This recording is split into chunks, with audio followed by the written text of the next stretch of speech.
Okay, so I had multicystic dysplastic kidney disease. Congenital multicystic kidney disease, also known as MCDK, is characterized by multiple smooth-walled, non-functioning, and non-communicating cysts of variable size and number. These cysts are scattered throughout the fetal kidney and ultimately replace the renal tissue, resulting in a non-functioning kidney. Although normal renal tissue is absent between the cysts, renal stroma may be present. MCDK is thought to result from early obstruction neuropathy or abnormal development of the metanephric mesoderm and the ureteric bud. MCDK can affect the entire kidney or, more commonly, only a particular portion of the kidney. The ureter and renal pelvis may be atretic and the renal artery may be hypoplastic or completely absent. Clinical signs and symptoms. MCDK is the most common form of renal cystic disease in childhood and represents one of the most common abdominal masses in the neonate. Incidence is 1 in 3,000 births and is more common in males. It is also thought to have a link to maternal diabetes. Most cases are unilateral and associated abnormalities have been identified that involve the contralateral kidney, heart, central nervous system, extremities, and GI system. Similarly, many syndromes have also been associated with MCDK, including Meckel-Gruber, Apert, Zellweger, and short rib polydactyly.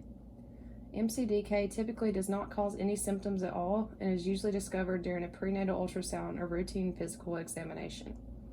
Diagnosis is usually made with an ultrasound exam but may require a nuclear medicine scan.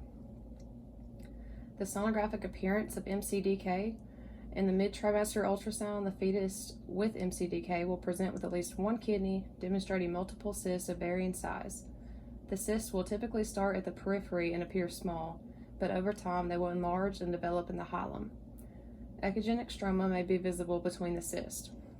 The overall size of the kidney may be enlarged, resulting in possible enlargement of the abdominal circumference.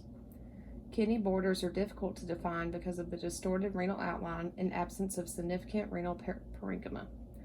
If only one kidney is affected, the contralateral kidney may be enlarged as a result of compensatory hypertrophy. With bilateral MCDK, sonographic findings include oligohydramnios and absence of the bladder.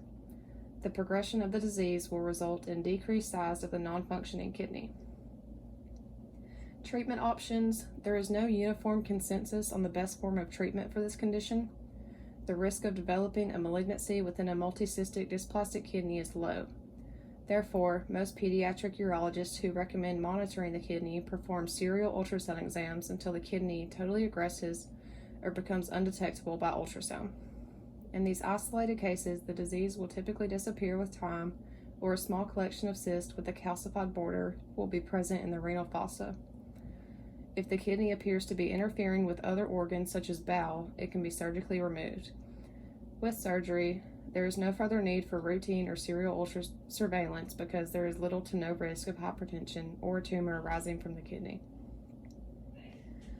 Prognosis. When both kidneys are found to be multicystic and oligohydramnios and an absent bladder are expected, a lethal condition exists for the neonate. This is also true when one kidney is multicystic and the other is absent. If the disease is unilateral, it is possible to end up with a non-functioning kidney full of cyst and scar tissue. Fortunately, the remaining kidney is usually able to take over all kidney function. And the picture in the top left-hand corner just shows the normal urinary system and then the urinary system with multicystic dysplastic kidneys, and you can see that the right kidney is full of cysts. In the middle picture on the left, we just see two multicystic dysplastic kidneys in the neonate. And then in the top right corner, it shows a gross pathology of a multicystic dysplastic kidney. And the caption says, this condition must be distinguished from RPKD because it occurs only sporadically and not with a defined inheritance pattern, though it is more common than RPKD. The cysts are usually larger and variably sized. Often it is unilateral, but if bilateral, it's often asymmetric. And then the last image on the bottom just shows the normal fetal urinary system.